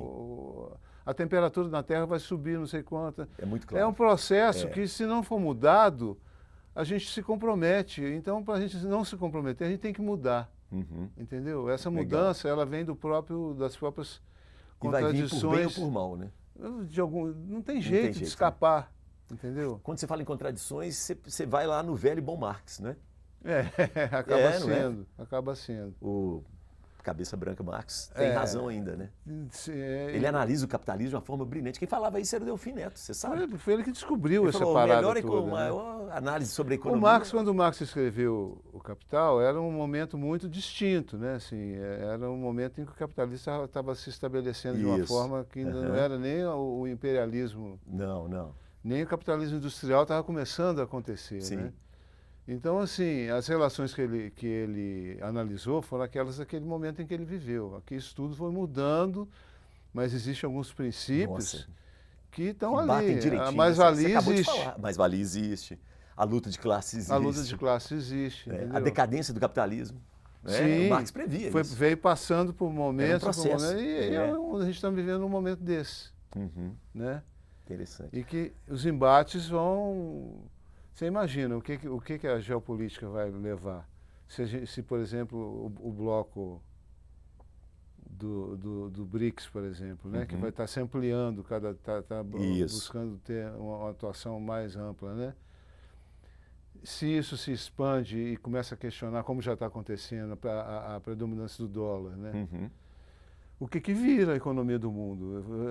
São mudanças. São mudanças. E talvez inevitáveis. Exatamente. A A nossa própria relação com a União Europeia, mudanças. Mudanças, isso mesmo. A nossa relação com a China, mudanças. Uhum. Então, é um momento muito crítico, eu acho, entendeu? Você acha que a gente já sofre daquela Nelson Rodrigues, né? O síndrome de vira-lata? Brasil? É estranho, porque o vira-lata é um bicho muito interessante. Não. Tudo bem. Um complexo, né, de inferioridade. Ótimo, adorei você falar do caramelo aí. Refaço a minha pergunta. Muito bom. Você acha que a gente ainda tem assim, esse complexo de inferioridade, principalmente com relação aos Estados Unidos? Eu não acho que é um complexo de inferioridade. Eu acho que isso aí é um comportamento que vem muito da posição que as nossas elites se colocam, né? Assim, a subserviência que não é nacional. Você vê agora, por exemplo, o que o Trump fez, o Lula posicionamento peitou. do Lula, exatamente. O Lula peitou. Uhum. Então, isso não é uma condição inerente à nossa personalidade enquanto nação. Não se trata disso. Se trata do fato de uma elite se subordinar aos interesses americanos desde que o Brasil começou a se industrializar. Perfeito. Então, é mais por aí do que por um complexo da cultura brasileira. Ainda mais na sua área, né? Pelo contrário, a nossa cultura... Cara, o Brasil é um negócio foda demais, cara. Eu sou muito apaixonado com o Brasil. Eu acho que o Brasil... Por isso que eu faço música. O Brasil tem uma capacidade de criação. Você pensa, de onde a gente tira? A gente tira coisas assim que você fica vendo assim, o sujeito inventou toda hora você vê uma coisa dessa, né? A criatividade brasileira é muito grande. O cara inventa uma coisinha ali, de uma coisinha vira uma coisinha, de uma coisinha vira outra. História. Sem muita explicação. Sem muita explicação, entendeu? O Brasil e fora, sem falar com a cultura mesmo, né, em si, a cultura artística do Brasil é uma coisa fabulosa, né? O último exemplo aí é o cinema nacional. Sim. Né? Que sempre foi um cinema importante, né? Forte, sofreu preconceito, mas esses dois filmes aí, eles fazem parte de uma história, né, cara? E a música? A música vem nisso desde o Dorival Caymmi. Perfeito. O Dori me conta uma história que é o seguinte: o pai dele, quando esteve lá no programa do Ed Sullivan, que era um programa de costa a costa, isso, né? Esse nos Estados Unidos. Ele levou o violão dele, tocou O que a baiana tem, E tocou aquilo, o cara ficava assim. E até hoje, quando o Dori volta nos Estados Unidos e as pessoas veem o sobrenome Caymmi, lembram? as pessoas falam, caramba, você é filho daquele cara lá do... Aquele doidão, que ele tocou daquele jeito. A gente, cara, a gente tem a capacidade de surpreender o mundo com a música. Legal. Serginho, percussão, tambores, você gosta disso? Sou absolutamente apaixonado. Eu fiz um trabalho, 2 na verdade, que estão altamente vinculados com isso. O primeiro foi o Áfrico. Chama-se Áfrico, quando o Brasil resolveu cantar. Onde é o mesmo princípio da Missa dos Quilombos. Ali está toda a... Eu comecei a fazer algumas músicas com características rítmicas. Que eu sempre fui muito harmônico, muito melódico e tal, e faltou uma coisa nisso aí, que era o ritmo. Olha, que legal. E aí eu comecei a fazer coisas nada a ver com África, não pensava em África. Pensava em fazer coisas rítmicas, que era mais um estudo do que qualquer coisa. Isso, legal. Aí, Por que você resolveu fazer isso, Serginho? Porque me faltava. Te faltava? Me faltava, eu sentia falta disso. Sei. As pessoas Você tinha todas me harmonia, falavam, mas... pô, que coisa linda a sua harmonia, que coisa linda a sua melodia. Por que ninguém fala? Que legal esse ritmo que você inventou. É isso. Ou que você está explorando. Entendeu? Então, é o falou, terceiro elemento da música. A música é a melodia, harmonia e ritmo.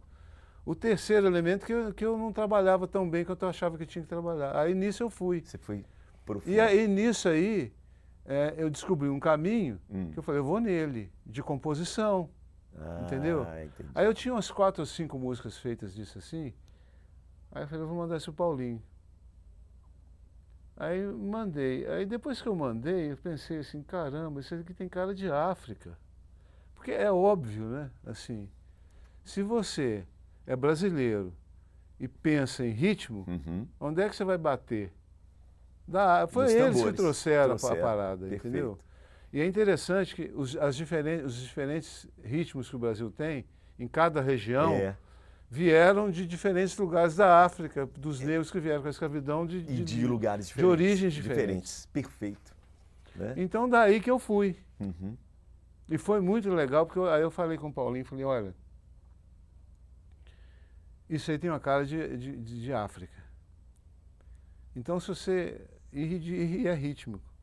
Então se você pensa sempre naquilo que o ritmo da palavra pode dar junto com a melodia. Porque a palavra tem ritmo, né? Se você tiver que sacrificar alguma coisa, sacrifica porque o Paulinho é o rei do sentido. Sacrifica o sentido, mas põe lá alguma coisa que privilegie o ritmo da palavra. O ritmo da palavra. Perfeito. Entendeu? Que a palavra jogue com o ritmo da música. Ô, cara, ele começou a me mandar e assim, ele não sacrificou porra nenhuma. Não sacrificou nada. Nada. Era todas as histórias complexas, falando de Chico Rei, falando do Zumbi, dos Palmares. Da comida. Das tema comidas, da comida, né? Tem um monte de coisa. Sensacional aqui. É toda a cultura africana, entendeu? Eu achei legal Que demais. tá Eu nunca tinha pensado na pipoca. Pipoca é africana. Africana. Legal demais, Serginho. E daí que veio essa coisa, a interação com os tambores. E aí, assim, eu me lembro, cara, que quando eu fui lançar esse disco, eu tinha um medo pavoroso de mexer com esse material. Por quê? Porque ele era muito diferente. Então foi quando eu comecei meu contrato com a Biscoito Fino. Foi meu primeiro disco na Biscoito Fino. Eu fui participar de uma coisa muito bonita, que eu tenho muita gratidão por isso também, do Francis Haime, que era a Sinfonia do Rio de Janeiro. Eu participei como cantor. Era eu, Zé Renato, Leila Pinheiro, Lenine e Olivia Haime. E com orquestra, no Municipal, foi um negócio lindo, né? E aí eu fiquei conhecendo, a Biscoito Fino estava começando na época. Isso. E eles tinham muita relação com o Francis e com a Olivia. Que a Olivia era diretora artística da gravadora. Então, no momento, ela virou para mim e falou assim, vem cá, você não quer fazer um disco com a gente fazer um contrato com você e tal? Aí eu disse, opa. Falei, caramba, isso é tudo que eu quero na vida, né? Assim, não era uma gravadora. Não, mas a Biscoito Fino era uma mas era uma coisa que estava iniciando. Penetrava em alguns lugares com uma proposta assim, fantástica de ter uma linha estética maravilhosa. Muito bacana. É aqui que eu vou. E aí, quando eu fui discutir né? o primeiro disco, eu já tinha o África feito, pronto, assim, as músicas. Aí eu fui conversar com o Olívio e propus uma outra coisa. Propus um disco com sambas, com frevos, com baiões, com a minha composição de música brasileira. Isso. E um pouco mais pop também, né? Não, isso nunca Ah, passou não, você muito. tem sambas muito legais, cara, nesse sentido. Pop que você diz é popular. Popular, sim, isso. Pop, sim. né? Ok, aí sim. Porque pop tem outra conotação. É, desculpa, popular. É acessível, mas Sim, sim. Aí, cara, eu lembro que eu te combinei isso, assim, eu estava descendo a ladeira da Biscoito Fino no Humaitá, assim, eu e o Rodolfo Streuter, que era diretor, seria o produtor desses discos todos que eu fiz no Biscoito. Aí eu comentei com ele, falei, ô Rodo, eu não estou feliz. Eu não estou entendendo bem por quê. Eu acabei de assinar um contrato com uma gravadora que vai fazer um disco meu, que vai ter uma projeção e continuidade. São 3 discos, eu tinha que estar pulando de alegria. Tem alguma coisa... Tem alguma coisa que não está certa. Aí descemos, começamos a tomar um chopp, eu tomei um chopp, porque você sabe que eu tomo um chopp. Você é fraquíssimo como Péssimo, companheiro de bar. Péssimo, horroroso. Decepção. E aí eu fui me achando por quê, procurando por quê. Aí eu descobri por quê. Porque não era esse disco que eu queria fazer. O África eu tinha medo. Perfeito. Porque eram músicas que não tinham eram ritmos que não tinham definição. Não é assim um disco de samba, não é um samba. Não é. Não é um frevo. Aquilo ali é um negócio que eu inventei. É difícil. Na labuta com o ritmo. É muito difícil definir aquilo ali. E aí aí tem toda a carga também, que é lidar com uma ideia de repertório que já foi muito explorada, né? Assim, já muita gente já fez. Já tem os afro-sambas do Baden Powell. Com o Vinícius. Isso mesmo. Então, assim, Era um já foi muito minado, falado. né? Eu vou falar disso de novo. Aí eu resolvi criar coragem. No dia seguinte, eu liguei o Olívio, preciso falar com você de novo. Aí voltei na Biscoito e falei, olha... Não é nada daquilo que a gente conversou. Infelizmente, eu não vou fazer aquele disco que eu te propus. Ela, como assim? Você não vai mais trabalhar com a gente? Eu falei, não é isso. Eu vou fazer outro disco. Eu vou fazer um disco assim, eu expliquei para ela o que era e tal. Ela falou, não teve nenhum tipo de restrição. Pelo contrário, entendeu? Eu tive toda a liberdade de fazer do jeito que eu imaginava. Totalmente diferente daquela outra relação com a Sony, né? Que você falou, né? E aí daí surgiu o África, que foi um marco muito importante na minha carreira, assim, sabe? A maneira como eu enfoquei aquilo ali é como se fosse até hoje é um certo parâmetro dessa questão da música, da influência da música africana, da cultura africana na música brasileira. Muito bacana, parabéns, viu? Até assim, esse disco, o Museu de Imagem de Som, que é no Rio, eles fizeram uma discoteca básica do século XXI. E o primeiro disco dessa discoteca é o África. Puxa, cara. Que sensacional, Serginho. Então, assim, tá lá. Você nos orgulha. Muito bom, cara. Muito legal isso. E você tem que falar mais disso. Tá lá, assim, fazendo parte dessa discoteca, entendeu? Vamos aproveitar que a gente está gravando o programa em abril de 2026. E agora, em maio, você faz o lançamento de mais um disco. Não é isso? Então vamos aproveitar, vamos falar disso. Bora. Isso. Esse disco, cara, assim, eu vou fazer 70, né? Em novembro. E 45 de carreira, como eu já te disse. E assim, na verdade, ele foi gravado na pandemia. Ele tem umas histórias interessantes. Esse disco é só eu e o Proveta. O Proveta é um clarinetista magnífico, é um ídolo que eu tenho. Se eu contar aqui na mão, assim, 5 ídolos e 5 gênios que eu conheço na música, ele vai estar nessa mão. Memari está aí também? Tá. São 2. André Memari. André Memari. E felizmente eu consigo ter uma relação musical muito profícua com os dois, né? Assim, já gravei disco com o André, nosso, né? Assim, eu, ele, o Chico Pinheiro. Eu já vi show de vocês. Se chama Tris, que é maravilhoso, assim, eu adoro esse disco e tal. Mas volta no Proveta aí no disco que você está lançando.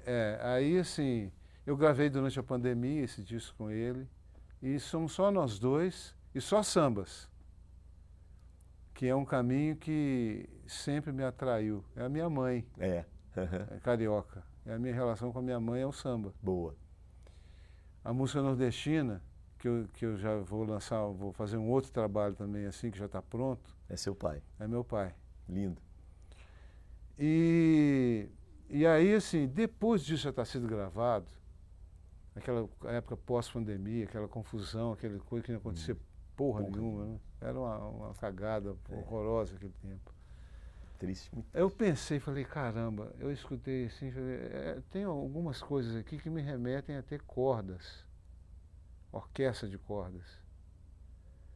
Aí, cara, eu resolvi colocar cordas, depois disso já está pronto, que é uma coisa complicadíssima Imagina. de fazer. Não faço nem ideia de como você faz Por isso. quê? Porque normalmente, quando eu fui falar isso com o Proveta, ele virou para mim e falou, ô Sérgio, faço não. Não, desiste disso, velho. Vamos lançar logo essa parada. Sabe por quê? Porque se eu soubesse que ia ter cordas, eu ia tocar de outro jeito. Outra forma. Nossa. Porque ele tocou completamente livre, eu e ele só, ele foi preenchendo os espaços. Era uma coisa. O Proveta é um gênio mesmo, assim. Maravilhoso. Eu amo clarinete, né? É um instrumento que eu adoro. E aí, assim, ele não faço não, eu falei, eu vou fazer. Meio que teimei, sabe? E me veio a ideia do seguinte, ao contrário. Se você já fez, e se você fosse tocar agora, você tocaria de outro jeito, eu vou escrever as cordas de outro jeito, de acordo com o que você já fez. Grande foi sacada. Um puta desafio. Eu imagino trabalheira. Porque escrever para cordas já é uma coisa que tem uma certa complexidade, não é uma brincadeira de criança, entendeu? É difícil escrever para cordas. Não é difícil, mas assim, dá trabalho, né? Dá trabalho, é uma coisa muito específica, você tem que ter um conhecimento um pouco daquilo ali e tal, saber como funciona e tal.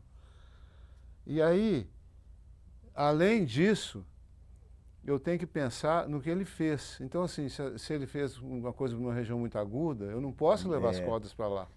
Perfeito. Eu tenho que jogar para baixo. Uhum. Se ele fez alguma coisa com muito movimento, com uma frase muito movimentada, eu tenho que manter as cordas mais lisas. Isso. Meio de fundo, né? Mas como cama para eles. Isso. Legal.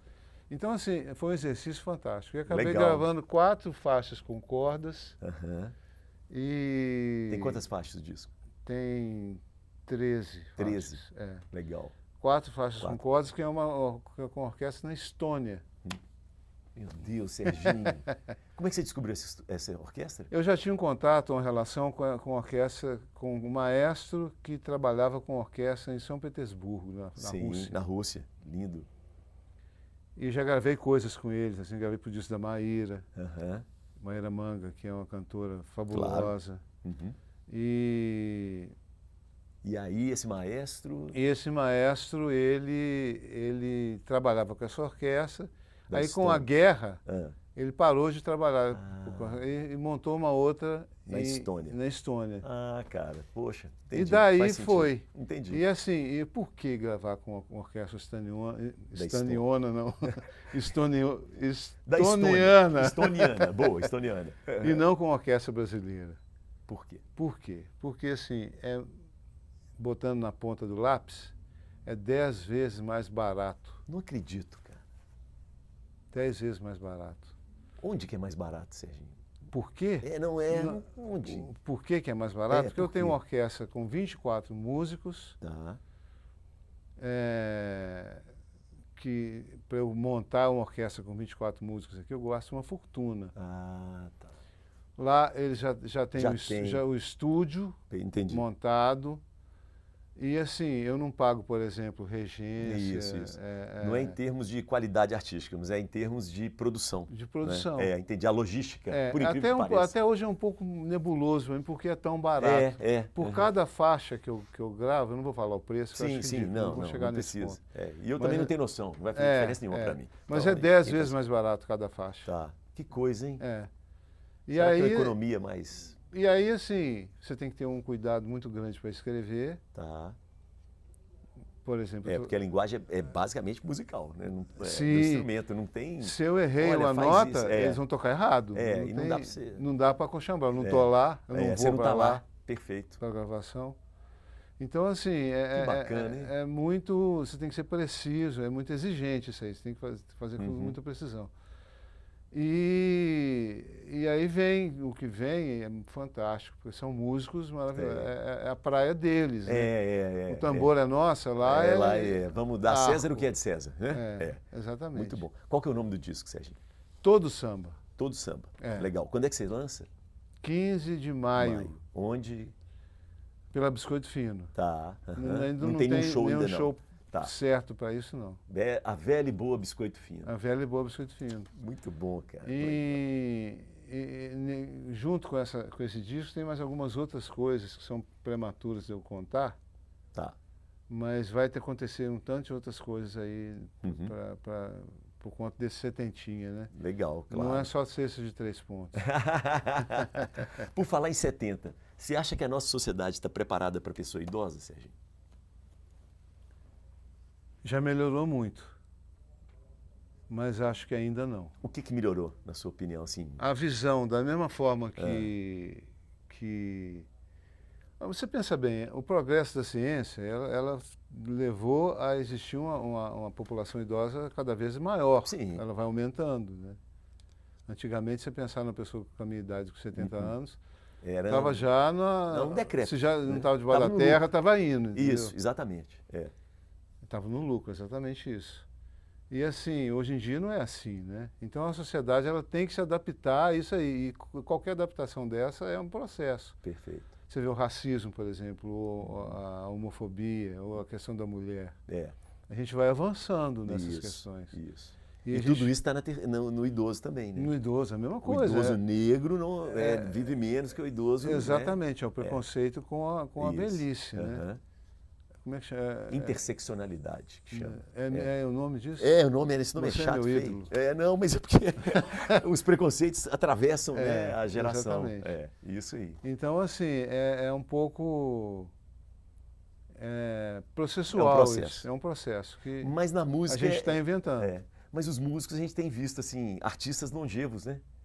Cara, Tom Zé, Fernanda Montenegro. Cara, parece você pensa bem, o Francis, meu querido parceiro, Francis Raime, que inclusive nesse disco tem uma parceria com ele, nesse que eu estou lançando, uma parceria minha, dele, da Olivia.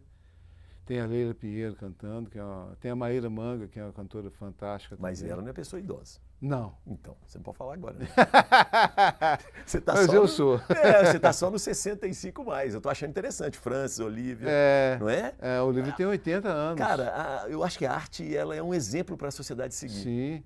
Você vê os shows do Caetano, o Gil, lotados, né, cara? Essa geração, ela está aí produzindo. Edu produzindo, Dori lançando. Você... mas eu não sou tão idoso. Não. A gente tem que falar do nosso quintal. Tizumba, velho. Sim. Tizumba talvez vive o melhor momento da carreira dele, cara. O Tizumba eu acho que é um pouco mais velho que eu. É mais velho que você? Eu acho que é a mesma geração. Não, mais velho que eu digo assim, 1 ou 2. Ou 1 ou 2 a mais ou 1 ou 2 a menos. Porque como você joga basquete, 1 ano e 2, lá no início, fazia né? Infanto, juvenil, né? Fazia diferença. Depois não faz diferença nenhuma. Mas essa geração, ela está ativa. Muito legal isso, cara. A grande questão é assim, é quando ela se for.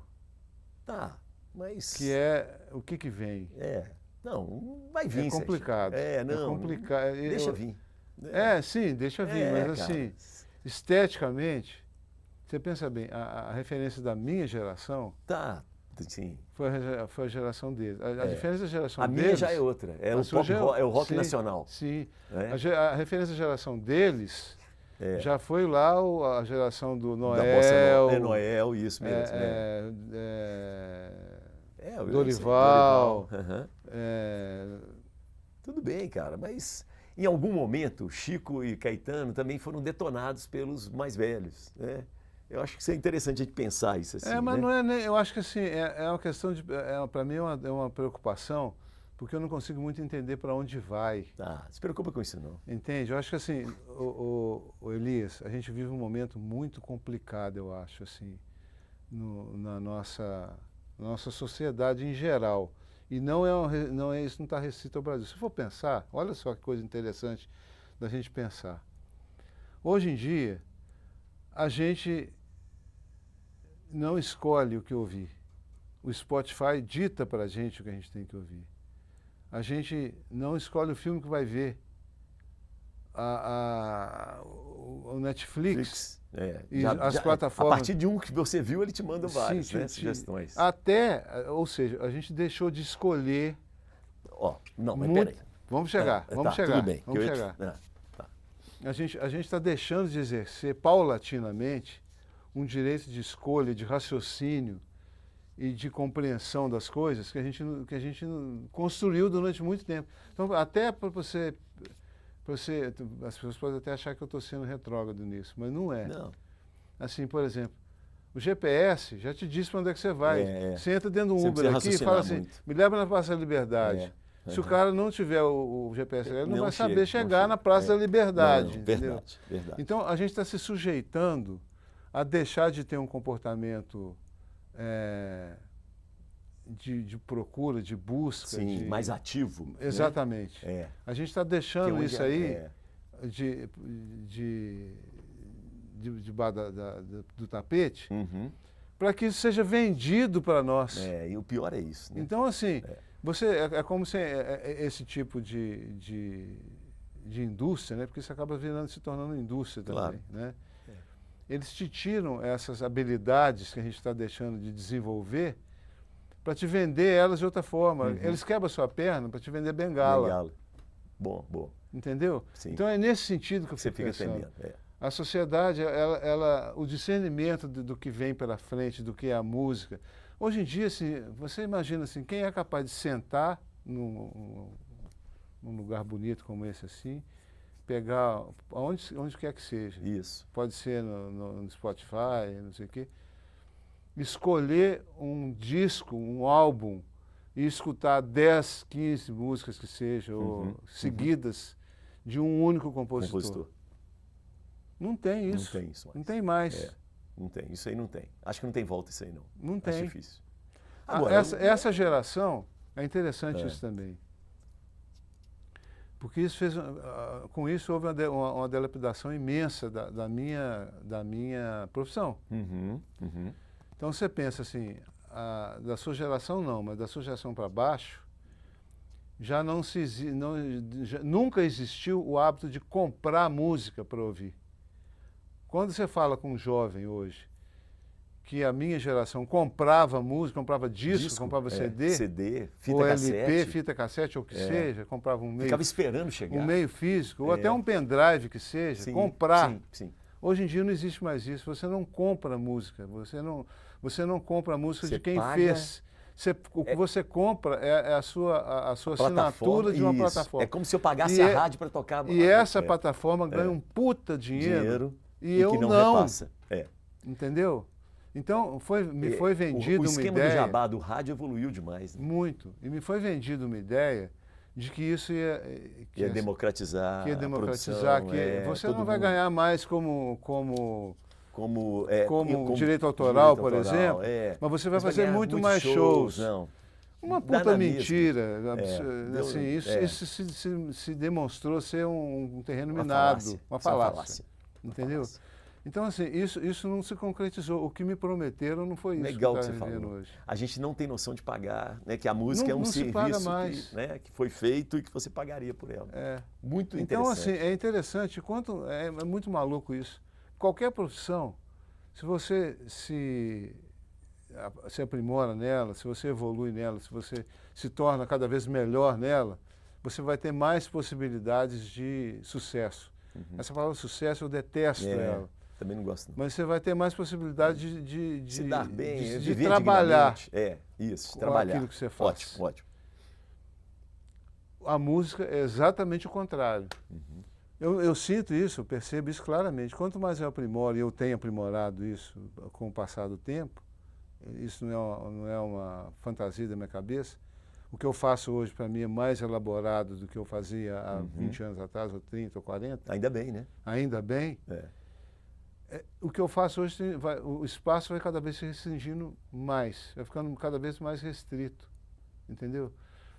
Em função desse tipo de como essa coisa está estruturada. O mercado está estruturado de uma forma que desfavorece. É o imediato que conta. As pessoas que têm a capacidade, e é com essas que eu dialogo, as pessoas que têm a capacidade de sentar e ouvir a música que eu faço, são está se tornando, é o mesmo público que ouve música erudita, que vai Está cada vez menor, né? menor, A bolha está cada vez menor. cada vez mais difícil de atingir mais pessoas. Concordo com você. Assim, A comunicação também é a minha área, né? As pessoas, sim, todo mundo tem que ser um influencer, tem que ser um, entendeu? sim.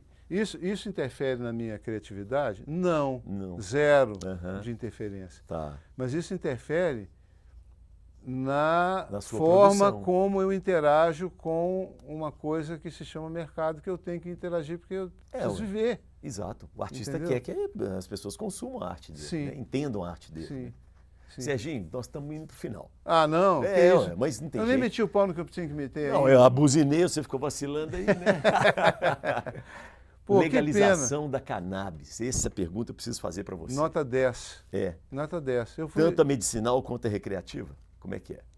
A recreativa você chama do quê, a recreativa? Ninguém do fumar um maconha. beijo. Isso, exatamente. Eu não posso... a minha interação individual com isso é muito pequena. Tudo Nunca bem. tive, mas assim, eu não tenho nenhuma restrição com relação Não tem a nenhum isso. problema com isso. E a medicinal é fundamental, porque ela pode tirar isso faz bem para um monte de coisa, isso pode funcionar como no tratamento, no auxílio do tratamento de um monte de doenças. Sim, já está mais do que provado, né? Mais do que Canabidiol. comprovado, tem que se perder esse preconceito, é ridículo. Mas a nossa sociedade, né? O fascismo entra aí também. Né? Sim, sim.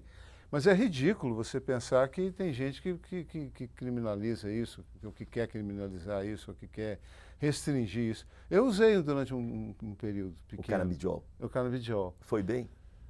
Na verdade, eu não senti muito resultado, porque eu durmo muito bem. Era mais um momento de tensão. Legal. Que passou. Boa. E eu não vi muito sentido em continuar. Tá vendo? Você não ficou viciado. É ridículo isso. Isso é muito ridículo. Tem coisas que viciam muito mais. Né? Açúcar, por a, exemplo. A burrice, por exemplo, vicia muito mais do que a ignorância, o preconceito, vicia muito mais do que o pobre do canabidiol. Eu tinha uma ouvinte, era uma avó, alguma coisa na Rádio Confidência, que ela falava assim: ô Elias, a ignorância é atrevida.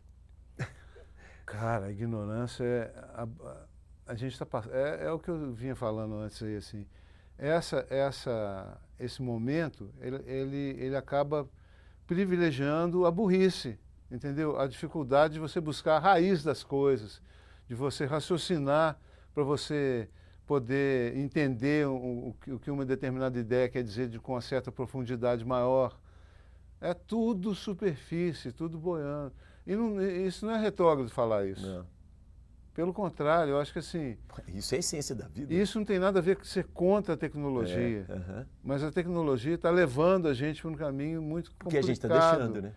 A tecnologia é nosso serviço. Né? Sim. A inteligência artificial vai colocar isso num caminho exponencial, entendeu? Gosto da Não Carmen. raciocine. Deixe que raciocinem por você e pague por isso. Caro. É isso que está virando, entendeu? Eu achei legal a Carmen Lúcia falando, né, que o problema não é a inteligência artificial, mas sim a burrice humana. Burrice.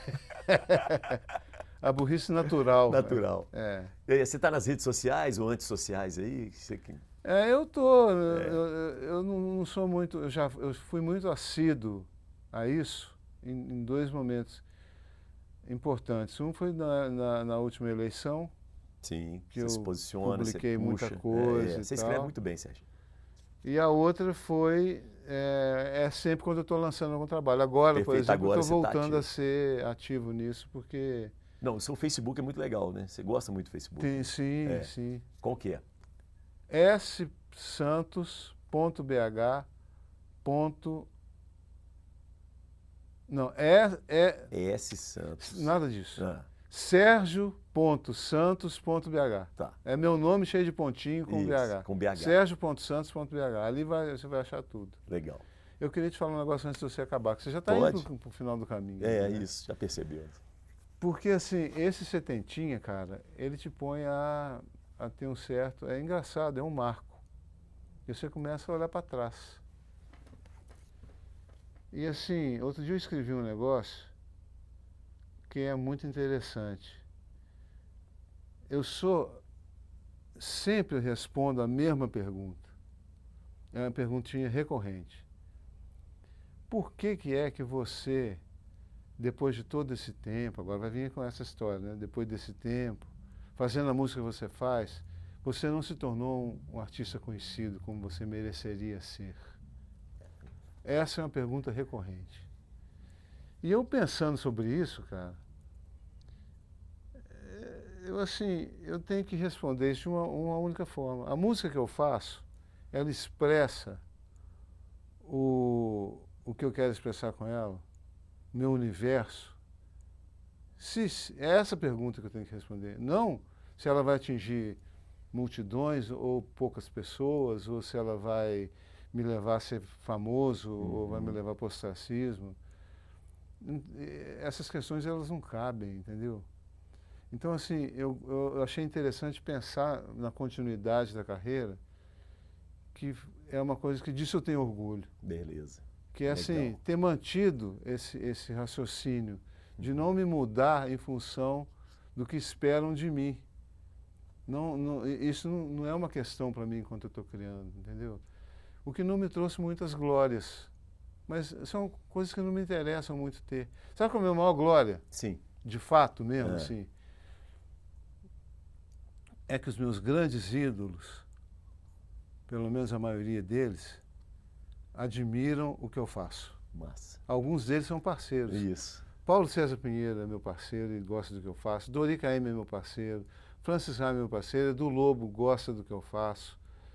Então, assim, ter a admiração dessas pessoas é o meu grande troféu, entendeu? Nesses 70 anos de vida e 45 de carreira. Parabéns. É isso que eu queria dizer. Legal demais. E eu complemento dizendo que tem uma turma jovem, nova, que também gosta muito de você. Eu sei disso. Isso. E eu vi isso claramente quando, há alguns anos atrás, quando eu era diretor na Rádio Confidência, presidente, junto com o Flávio Henrique, né? Aquela onda dos cantautores. Sim. E eles são a turma jovem que puxou esse termo e eles te chamavam sempre para se apresentar e para discutir. Sim. Então eles têm um respeito muito grande por você. Sim, eu acho isso ótimo. Eu sempre falo com muitos deles. É isso. Assim. Não deixa essa turma. Eu estou pensando agora também em começar a fazer uma coisa que eu fiz há muito tempo, estou pensando em voltar a fazer por causa disso, por causa de ter essa relação de poder contribuir, compartilhar o ponto que eu cheguei. Entendeu?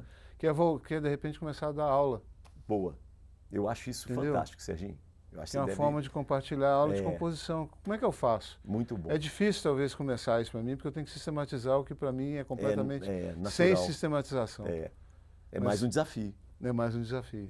Muito legal. Luiz Gabriel Lopes, entendeu? Sim. O pessoal, né, dessa nova onda, assim, sim, né, o Markelly. Então, existe uma demanda aí, sabe? Uma sede e um reconhecimento de uma turma que vem atrás de você. Né? Sim. Então, lembra disso. Com certeza. Bom? Elias, meu querido, você sabe que eu te Sexta amo de profundamente.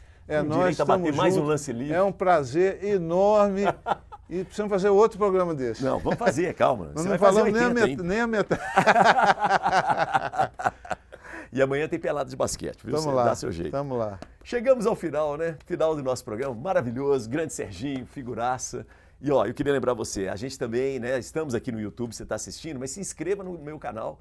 Mas não é só para dar um joia, curtir, não. Eu quero que você faça críticas, comentários, sugestões de entrevistados. Fique à vontade, interaja mais. Então, a gente está também no Instagram, que é o @Papo com Elias, e eu tenho o meu Instagram, que é o @elias.sunshine, porque o sol brilha para todos e todas. Então, ó, sunshine para você. Beijo para quem é de beijo, abraço para quem é de abraço, e eu sobrei. É nóis!